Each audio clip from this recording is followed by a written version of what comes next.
मेरे प्यारे देशवासियों, नमस्कार। अगस्त के इस महीने में आप सभी के पत्रों, संदेशों और कार्ड्स ने मेरे कार्यालय को तिरंगामय कर दिया है। मुझे ऐसा शायद ही कोई पत्र मिला हो जिस पर तिरंगा ना हो या तिरंगे और आजादी से जुड़ी बात न हो। बच्चों ने, युवा साथियों ने तो अमृत महोत्सव पर खूब सुंदर सुंदर चित्र और कलाकारी भी बनाकर भेजी है। आजादी के इस महीने में हमारे पूरे देश में हर शहर, हर गांव में अमृत महोत्सव की अमृत धारा बह रही है। अमृत महोत्सव और स्वतंत्रता दिवस के इस विशेष अवसर पर हमने देश की सामूहिक शक्ति के दर्शन किए हैं। एक चेतना की अनुभूति हुई है। इतना बड़ा देश, इतनी विविधताएं, लेकिन जब बात तिरंगा फहराने की आई तो हर कोई एक ही भावना में बहता दिखाई दिया। तिरंगे के गौरव के प्रथम प्रहरी बनकर लोग खुद आगे आए। हमने स्वच्छता अभियान और वैक्सीनेशन अभियान में भी देश की स्पिरिट को देखा था। अमृत महोत्सव में हमें फिर देशभक्ति का वैसा ही जज्बा देखने को मिल रहा है। हमारे सैनिकों ने ऊंची ऊंची पहाड़ की चोटियों पर, देश की सीमाओं पर और बीच समंदर में तिरंगा फहराया। लोगों ने तिरंगा अभियान के लिए अलग अलग इनोवेटिव आइडियाज भी निकाले। जैसे युवा साथी कृष्णिल अनिल जी ने। अनिल जी एक पजल आर्टिस्ट हैं और उन्होंने रिकॉर्ड समय में खूबसूरत तिरंगा मोज़ेक आर्ट तैयार की है। कर्नाटका के कोलार में लोगों ने 630 फीट लंबा और 205 फीट चौड़ा तिरंगा पकड़कर अनूठा दृश्य प्रस्तुत किया। असम में सरकारी कर्मियों ने दिधाली पुखरी वार मेमोरियल में तिरंगा फहराने के लिए अपने हाथों से 20 फीट का तिरंगा बनाया। इसी तरह इंदौर में लोगों ने ह्यूमन चेन के जरिए भारत का नक्शा बनाया। चंडीगढ़ में युवाओं ने विशाल ह्यूमन तिरंगा बनाया। ये दोनों ही प्रयास ग्रीनिच रिकॉर्ड में भी दर्ज किए गए हैं। इस सब के बीच हिमाचल प्रदेश की गंगोट पंचायत से एक बड़ा प्रेरणादायी उदाहरण भी देखने को मिला। यहाँ पंचायत में स्वतंत्रता दिवस के कार्यक्रम में प्रवासी मजदूरों के बच्चों को मुख्य अतिथि के रूप में शामिल किया गया। साथियों, अमृत महोत्सव के ये रंग केवल भारत में ही नहीं बल्कि दुनिया के दूसरे देशों में भी देखने को मिले। बोत्सवाना में वहां के रहने वाले स्थानीय सिंगर्स ने भारत की आजादी के 75 साल मनाने के लिए देशभक्ति के 75 गीत गाए। इसमें और भी खास बात यह है कि 75 गीत हिंदी, पंजाबी, गुजराती, बांग्ला, असमिया, तमिल, तेलुगु, कन्नड़ा और संस्कृत जैसी भाषाओं में गाए गए। इसी तरह नामीबिया ने भारत नामीबिया के सांस्कृतिक पारंपरिक संबंधों पर विशेष स्टैम्प जारी किया है। साथियों, मैं और एक खुशी की बात बताना चाहता हूँ। अभी कुछ दिन पहले मुझे भारत सरकार के सूचना और प्रसारण मंत्रालय के कार्यक्रम में जाने का अवसर मिला। वहां उन्होंने स्वराज दूरदर्शन की सीरियल का स्क्रीनिंग रखा था। मुझे उसके प्रीमियर में जाने का मौका मिला। ये आजादी के आंदोलन में हिस्सा लेने वाले अनसुने नायक नायिकाओं के प्रयासों से देश की युवा पीढ़ी को परिचित कराने की एक बेहतरीन पहल है। दूरदर्शन पर हर रविवार रात 9 बजे इसका प्रसारण होता है और मुझे बताया गया कि 75 सप्ताह तक चलने वाला है। मेरा आग्रह है कि आप समय निकालकर इसे खुद भी देखें और अपने घर के बच्चों को भी जरूर दिखाएं। और स्कूल कॉलेज के लोग तो इसको रिकॉर्डिंग करके जब सोमवार को स्कूल कॉलेज खुलते हैं तो विशेष कार्यक्रम की रचना भी कर सकते हैं, ताकि आजादी के जंग के इन महानायकों के प्रति हमारे देश में एक नई जागरूकता पैदा होगी। आजादी का अमृत महोत्सव अगले साल यानी अगस्त 2023 तक चलेगा। देश के लिए, स्वतंत्रता सेनानियों के लिए जो लेखन, आयोजन आदि हम कर रहे थे, हमें उन्हें और आगे बढ़ाना है। मेरे प्यारे देशवासियों, हमारे पूर्वजों का ज्ञान, हमारे पूर्वजों की दीर्घ दृष्टि और हमारे पूर्वजों का एकात्म चिंतन आज भी कितना महत्वपूर्ण है। जब उसकी गहराई में जाते हैं तो हम आश्चर्य से भर जाते हैं। हजारों साल पुराना हमारा ऋग्वेद में कहा गया है, ओमान मापो मानुषी अमृतम धाततोकाय तनयाय संयो हो यूयम हिष्ठा भीषजो मातृतमा विश्वस्य स्थातु जगतो जनित्री ही। अर्थात हे जल, आप मानवता के परम मित्र हैं, आप जीवनदायिनी हैं, आपसे ही अन्न उत्पन्न होता है और आपसे ही हमारी संतानों का हित होता है। आप हमें सुरक्षा प्रदान करने वाले हैं और सभी बुराइयों से दूर रखते हैं। आप सबसे उत्तम औषधि हैं और आप ही इस ब्रह्मांड के पालनहार हैं। सोचिए, हमारी संस्कृति में हजारों वर्ष पहले जल और जल संरक्षण का महत्व समझाया गया है। जब ये ज्ञान हम आज के संदर्भ में देखते हैं तो रोमांचित हो उठते हैं, लेकिन जब इसी ज्ञान को देश अपने सामर्थ्य के रूप में स्वीकारता है तो उनकी ताकत अनेक गुना बढ़ जाती है। आपको याद होगा, मन की बात में ही 4 महीने पहले मैंने अमृत सरोवर की बात की थी। उसके बाद अलग अलग जिलों में स्थानीय प्रशासन जुटा, स्वयंसेवी संस्थाएं जुटी और स्थानीय लोग जुटे। देखते ही देखते अमृत सरोवर का निर्माण एक जन आंदोलन बन गया है। जब देश के लिए कुछ करने की भावना हो, अपने कर्तव्यों का एहसास हो, आने वाली पीढ़ियों की चिंता हो, तो सामर्थ्य भी जुड़ता है और संकल्प नेक बन जाता है। मुझे तेलंगाना के वारंगल के एक शानदार प्रयास की जानकारी मिली है। यहाँ एक नई ग्राम पंचायत का गठन हुआ है जिसका नाम है मंगत्या वाल्या थांडा। यह गांव फॉरेस्ट एरिया के करीब है।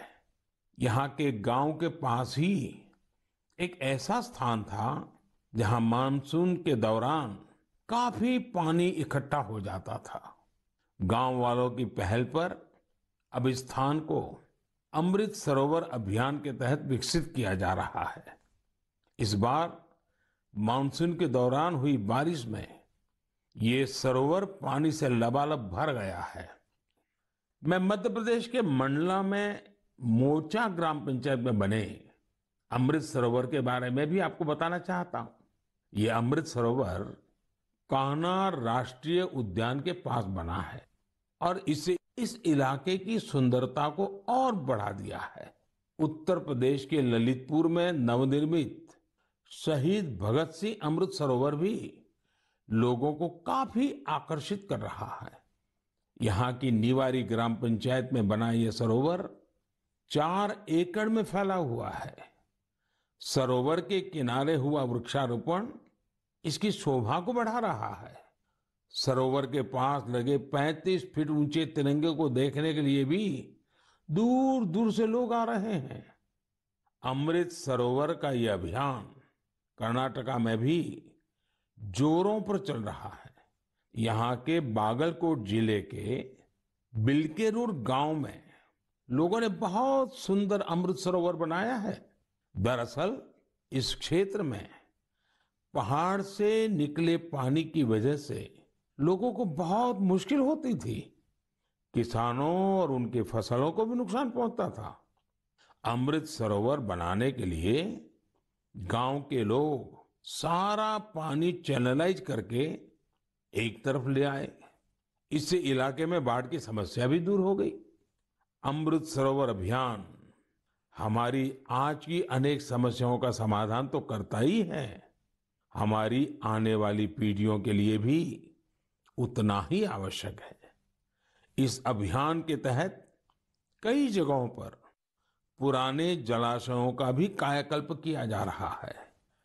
अमृत सरोवर का उपयोग पशुओं की प्यास बुझाने के साथ ही खेती किसानी के लिए भी हो रहा है।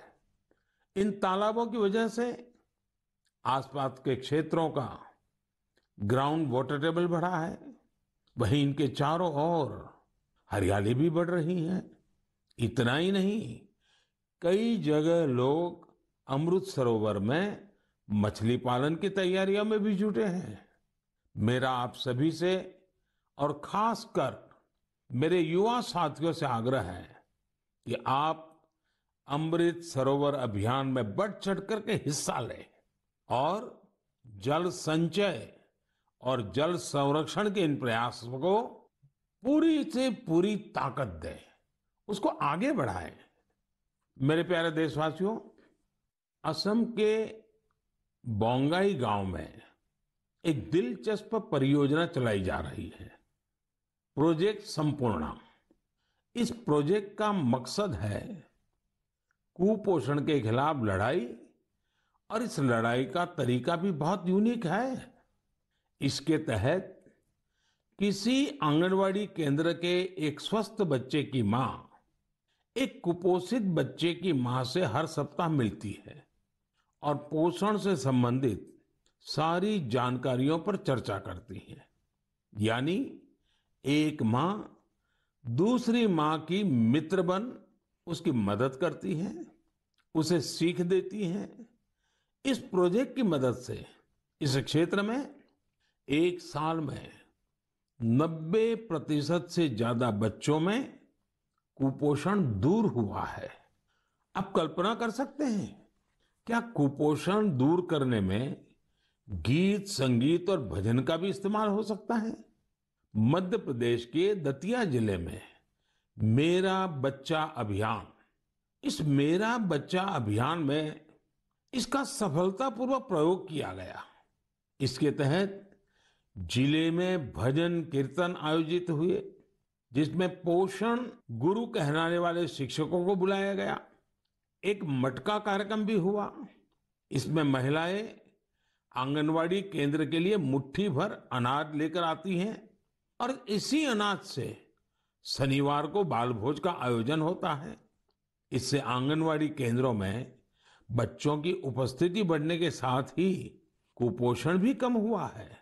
कुपोषण के प्रति जागरूकता बढ़ाने के लिए एक यूनिक अभियान झारखंड में भी चल रहा है। झारखंड के गिरिडीह में सांप सीढ़ी का एक गेम तैयार किया गया है। खेल खेल में बच्चे अच्छी और खराब आदतों के बारे में सीखते हैं। साथियों, कुपोषण से जुड़े इतने सारे अभिनव प्रयोगों के बारे में मैं आपको इसलिए बता रहा हूं क्योंकि हम सबको भी आने वाले महीने में इस अभियान से जुड़ना है। सितंबर का महीना त्योहारों के साथ साथ पोषण से जुड़े बड़े अभियान को भी समर्पित है। हम हर साल 1 से 30 सितंबर के बीच पोषण माह मनाते हैं। कुपोषण के खिलाफ पूरे देश में अनेक क्रिएटिव और डाइवर्स एफर्ट्स किए जा रहे हैं। टेक्नोलॉजी का बेहतर इस्तेमाल और जन भागीदारी भी पोषण अभियान का महत्वपूर्ण हिस्सा बना है।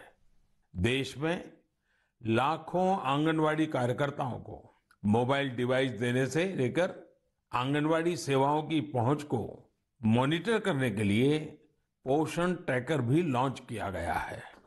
सभी एस्पिरेशनल डिस्ट्रिक्ट्स और नॉर्थ ईस्ट के राज्यों में 14 से 18 साल की बेटियों को भी पोषण अभियान के दायरे में लाया गया है।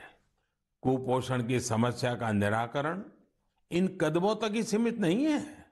इस लड़ाई में दूसरी कई और पहल की भी अहम भूमिका है। उदाहरण के तौर पर जल जीवन मिशन को ही ले तो भारत को कुपोषण मुक्त कराने में इस मिशन का भी बहुत बड़ा असर होने वाला है। कुपोषण की चुनौतियों से निपटने में सामाजिक जागरूकता से जुड़े प्रयास महत्वपूर्ण भूमिका निभाते हैं।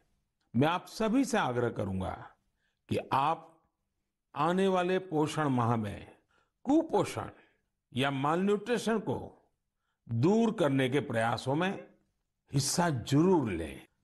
मेरे प्यारे देशवासियों, चेन्नई से श्रीदेवी वरदराजन जी ने मुझे एक रिमाइंडर भेजा है। उन्होंने माय गॉव पर अपनी बात कुछ इस प्रकार से लिखी है। नए साल के आने में अब 5 महीने से भी कम समय बचा है और हम सब जानते हैं कि आने वाला नया साल इंटरनेशनल ईयर ऑफ मिलेट्स के तौर पर मनाया जाएगा। उन्होंने मुझे देश का एक मिलेट मैप भी भेजा है। साथ ही पूछा है कि क्या आप मन की बात में आने वाले एपिसोड में इस पर चर्चा कर सकते हैं। मुझे अपने देशवासियों में इस तरह के जज्बे को देखकर बहुत ही आनंद की अनुभूति होती है। आपको याद होगा कि यूनाइटेड नेशंस ने एक प्रस्ताव पारित कर वर्ष 2023 को इंटरनेशनल ईयर ऑफ मिलेट्स घोषित किया है। आपको ये जानकर भी बहुत खुशी होगी कि भारत के इस प्रस्ताव को 70 से ज्यादा देशों का समर्थन मिला था। आज दुनिया भर में इसी मोटे अनाज का, मिलेट्स का क्रेज बढ़ता जा रहा है। साथियों, जब मैं मोटे अनाज की बात करता हूं तो मेरे एक प्रयास को भी मैं आज आपको शेयर करना चाहता हूं। पिछले कुछ समय से भारत में कोई भी जब विदेशी मेहमान आते हैं, राष्ट्राध्यक्ष भारत आते हैं, तो मेरी कोशिश रहती है कि भोजन में भारत के मिलेट्स यानी हमारे मोटे अनाज से बनी हुई डिशेज बनवाऊं। और अनुभव यह आया है इन महानुभावों को यह डिशेज बहुत पसंद आती है और हमारे मोटे अनाज के संबंध में, मिलेट्स के संबंध में काफी कुछ जानकारियां एकत्र करने का वो प्रयास भी करते हैं। मिलेट्स, मोटे अनाज प्राचीन काल से ही हमारे एग्रीकल्चर, कल्चर और सिविलाइजेशन का हिस्सा रहे हैं। हमारे वेदों में मिलेट्स का उल्लेख मिलता है और इसी तरह पुराणनुरु और तोल्काप्पियम में भी इसके बारे में बताया गया है। आप देश के किसी भी हिस्से में जाएं, आपको वहां लोगों के खान पान में अलग अलग तरह के मिलेट्स जरूर देखने को मिलेंगे। हमारी संस्कृति की तरह मिलेट्स में भी बहुत विविधताएं पाई जाती हैं। ज्वार, बाजरा, रागी, सावा, कंगनी, चीना, कोदो, कुटकी, कुट्टू, ये सब मिलेट्स ही तो है।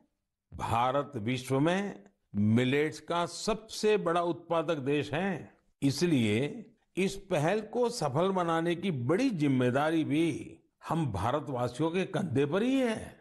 हम सबको मिलकर इसे जन आंदोलन बनाना है और देश के लोगों में मिलेट्स के प्रति जागरूकता भी बढ़ानी है।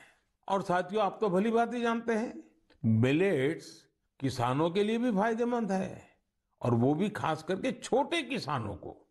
दरअसल बहुत ही कम समय में फसल तैयार हो जाती है और इसमें ज्यादा पानी की आवश्यकता भी नहीं होती है। हमारे छोटे किसानों के लिए तो मिलेट्स विशेष रूप से लाभकारी है। मिलेट्स के भूसे को बेहतरीन चारा भी माना जाता है। आजकल युवा पीढ़ी हेल्दी लिविंग और ईटिंग को लेकर बहुत फोकस है। इस हिसाब से भी देखें तो मिलेट्स में भरपूर प्रोटीन, फाइबर और मिनरल्स मौजूद होते हैं। कई लोग तो इसे सुपर फूड भी बोलते हैं। मिलेट से एक नहीं अनेक लाभ है। ओबेसिटी को कम करने के साथ ही डायबिटीज, हाइपरटेंशन और हार्ट रिलेटेड डिसीज के खतरे को भी कम करते हैं।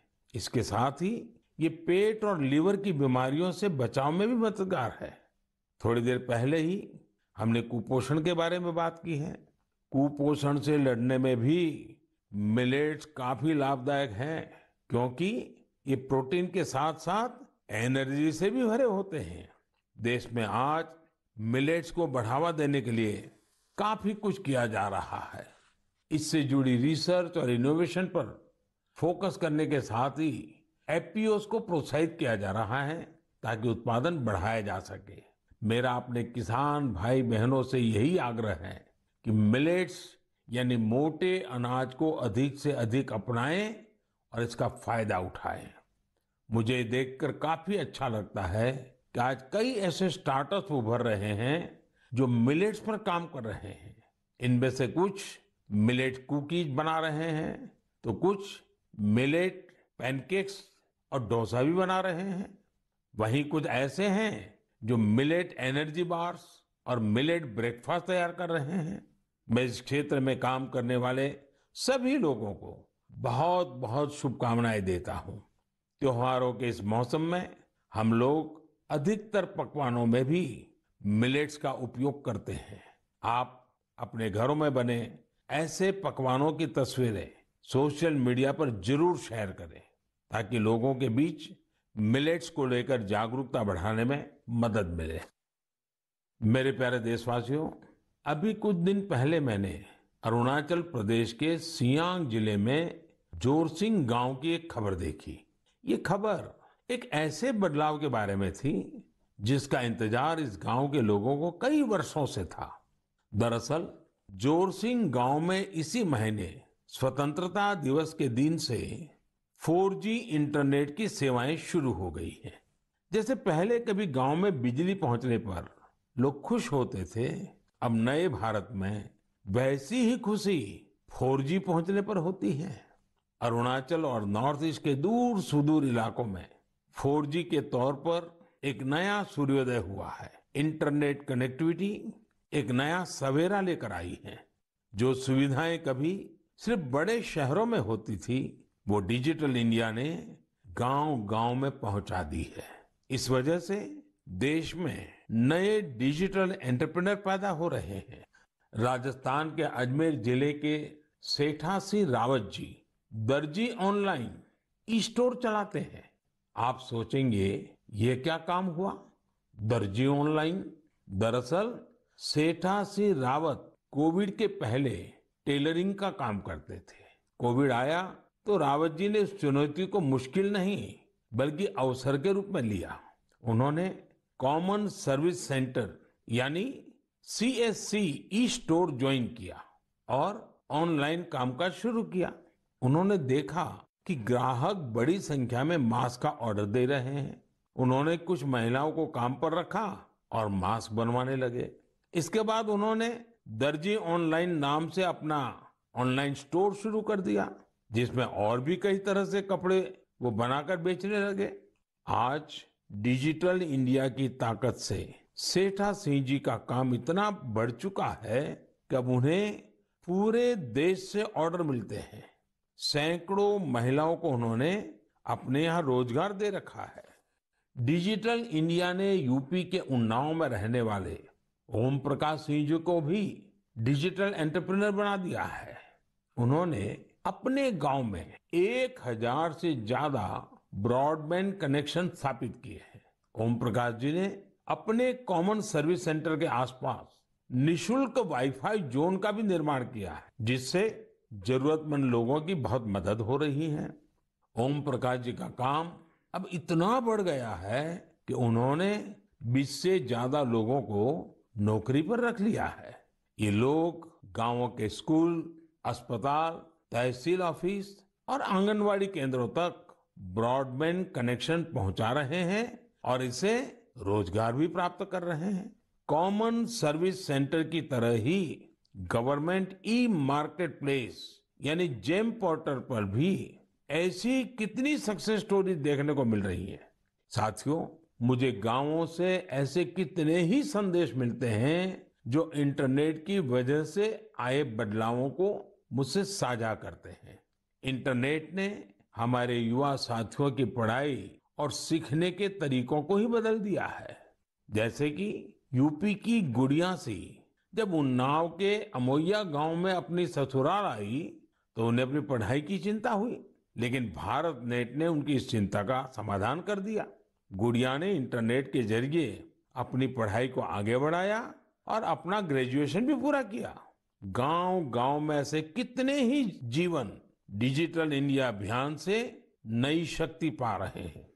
आप मुझे गांवों के डिजिटल एंटरप्रेन्योर के बारे में ज्यादा से ज्यादा लिख करके भेजें और उनकी सक्सेस स्टोरीज को सोशल मीडिया पर भी जरूर साझा करें। मेरे प्यारे देशवासियों, कुछ समय पहले मुझे हिमाचल प्रदेश से मन की बात के एक श्रोता रमेश जी का पत्र मिला। रमेश जी ने अपने पत्र में पहाड़ों की कई खूबियों का जिक्र किया है। उन्होंने लिखा कि पहाड़ों पर बस्तियां भले ही दूर दूर बसती हो, लेकिन लोगों के दिल एक दूसरे के बहुत नजदीक होते हैं। वाकई पहाड़ों पर रहने वाले लोगों के जीवन से हम बहुत कुछ सीख सकते हैं।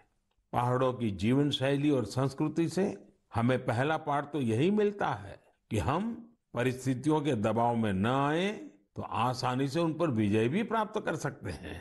और दूसरा, हम कैसे स्थानीय संसाधनों से आत्मनिर्भर बन सकते हैं। जिस पहली सीख का जिक्र मैंने किया, उसका एक सुंदर चित्र इन दिनों स्पीति क्षेत्र में देखने को मिल रहा है। स्पीति एक जनजातीय क्षेत्र है। यहाँ इन दिनों मटर तोड़ने का काम चलता है। पहाड़ी खेतों पर ये एक मेहनत भरा और मुश्किल काम होता है, लेकिन यहाँ गांव की महिलाएं इकट्ठा होकर एक साथ मिलकर एक दूसरे के खेतों से मटर तोड़ती हैं। इस काम के साथ साथ महिलाएं स्थानीय गीत छपरा माझी छपरा ये भी गाती हैं। यानी यहाँ आपसी सहयोग भी लोक परंपरा का एक हिस्सा है। स्पीति में स्थानीय संसाधनों के सदुपयोग का भी बेहतरीन उदाहरण मिलता है। स्पीति में किसान जो गाय पालते हैं, उनके गोबर को सुखाकर बोरियों में भर लेते हैं। जब सर्दियां आती हैं तो इन बोरियों को गाय के रहने की जगह में, जिसे यहाँ खुड कहते हैं, उसमें बिछा दिया जाता है। बर्फबारी के बीच ये बोरियां गायों को ठंड से सुरक्षा देती हैं। सर्दियां जाने के बाद यही गोबर खेतों में खाद के रूप में इस्तेमाल किया जाता है। यानी पशुओं के वेस्ट से ही उनकी सुरक्षा भी और खेतों के लिए खाद भी। खेती की लागत भी कम और खेत में उपज भी ज्यादा। इसलिए तो ये क्षेत्र इन दिनों प्राकृतिक खेती के लिए भी एक प्रेरणा बन रहा है। साथियों, इसी तरह के कई सराहनीय प्रयास हमारे एक और पहाड़ी राज्य उत्तराखंड में भी देखने को मिल रहे हैं। उत्तराखंड में कई प्रकार के औषधि और वनस्पतियां पाई जाती है जो हमारे सेहत के लिए बहुत फायदेमंद होती है। उन्हीं में से एक फल है बेडू। इसे हिमालयन फिग के नाम से भी जाना जाता है। इस फल में खनिज और विटामिन भरपूर मात्रा में पाए जाते हैं। लोग फल के रूप में तो इसका सेवन करते ही हैं, साथ ही कई बीमारियों के इलाज में भी इसका उपयोग होता है। इस फल की इन्हीं खूबियों को देखते हुए अब बेडू के जूस, इससे बने जैम, चटनी, अचार और इन्हें सुखाकर तैयार किए गए ड्राई फ्रूट को बाजार में उतारा गया है। पिथौरागढ़ प्रशासन की पहल और स्थानीय लोगों के सहयोग से बेडू को बाजार तक अलग अलग रूपों में पहुंचाने में सफलता मिली है। बेडू को पहाड़ी अंजीर के नाम से ब्रांडिंग करके ऑनलाइन मार्केट में भी उतारा गया है। इससे किसानों को आय का नया स्रोत तो मिला ही है, साथ ही बेडू के औषधीय गुणों का फायदा दूर दूर तक पहुंचने लगा है। मेरे प्यारे देशवासियों, मन की बात में आज शुरुआत में हमने आजादी के अमृत महोत्सव के बारे में बात की है। स्वतंत्रता दिवस के एक महान पर्व के साथ साथ आने वाले दिनों में और भी कई पर्व आने वाले हैं। अभी कुछ दिन बाद ही भगवान गणेश की आराधना का पर्व गणेश चतुर्थी है। गणेश चतुर्थी यानी गणपति बप्पा के आशीर्वाद का पर्व। गणेश चतुर्थी के पहले ओणम का पर्व भी शुरू हो रहा है। विशेष रूप से केरला में ओणम शांति और समृद्धि की भावना के साथ मनाया जाएगा। 30 अगस्त को हरतालिका तीज भी है। ओडिशा में 1 सितंबर को नुआखाई का पर्व भी मनाया जाएगा। नुआखाई का मतलब ही होता है नया खाना, यानी ये भी दूसरे कई पर्वों की तरह ही हमारी कृषि परंपरा से जुड़ा त्योहार है। इसी बीच जैन समाज का संवत्सरी पर्व भी होगा। हमारे ये सभी पर्व हमारी सांस्कृतिक समृद्धि और जीवंतता के पर्याय हैं। मैं आप सभी को इन त्योहारों और विशेष अवसरों के लिए शुभकामनाएं देता हूं। इन पर्वों के साथ साथ कल 29 अगस्त को मेजर ध्यानचंद जी की जन्म जयंती पर राष्ट्रीय खेल दिवस भी मनाया जाएगा। हमारे युवा खिलाड़ी वैश्विक मंचों पर हमारे तिरंगे की शान बढ़ाते रहें, यही हमारी ध्यानचंद जी के प्रति श्रद्धांजलि होगी। देश के लिए हम सभी मिलकर ऐसे ही काम करते रहें, देश का मान बढ़ाते रहें। इसी कामना के साथ मैं अपनी बात समाप्त करता हूं। अगले माह एक बार फिर आपसे मन की बात होगी। बहुत बहुत धन्यवाद।